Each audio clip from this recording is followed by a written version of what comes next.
if Cain killed Abel, and Adam and Eve had two sons, because they mention the sons, they don't mention the ladies. Mm-hmm.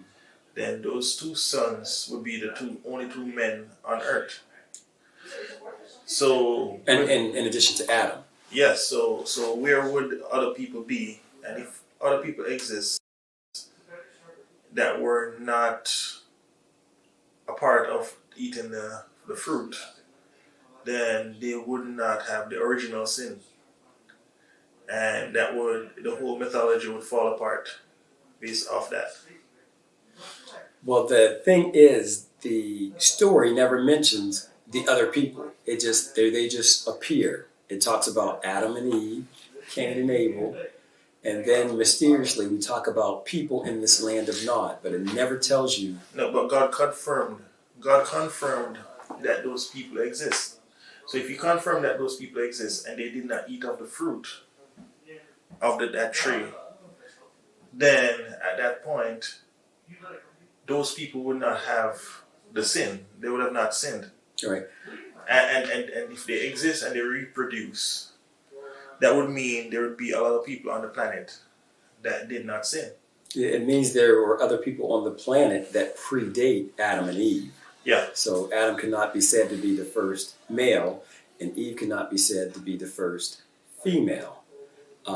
Now, what Dr. York explained is that name Nod comes from Nud, because it was a being by the name of Enki, whose other name is Nudimud, or Ea.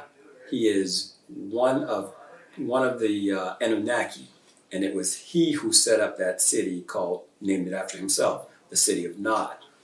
And in that city, it was a host of different beings that were there, some agreeable and some disagreeable.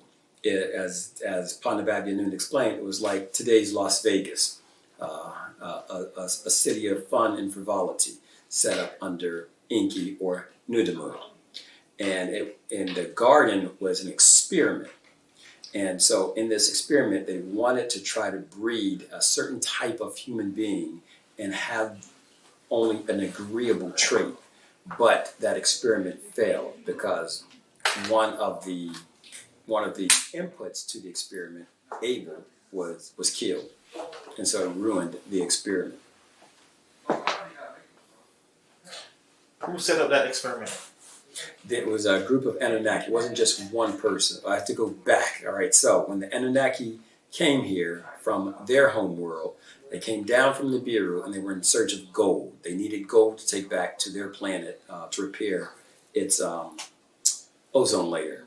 And we wanted to make a type of being that could do the labor because they didn't want to do the labor. Zachariah Stitchin also has several books out on the Anunnaki and what they were doing. Zachariah Stitchin is also transition. But there's several different authors that talk about what the Anunnaki came here for, was to mine gold. And the Anunnaki found the work very laborious and they didn't want to do it. And so the idea was, let's make a type of being that could take orders and do the work so that we don't have to do it. And so in the quest for that, they set up this enclosed garden, which was a laboratory, to try to make this being and then test this being to see if these type of people could follow directions and could do manual labor so that the Anunnaki didn't have to do it.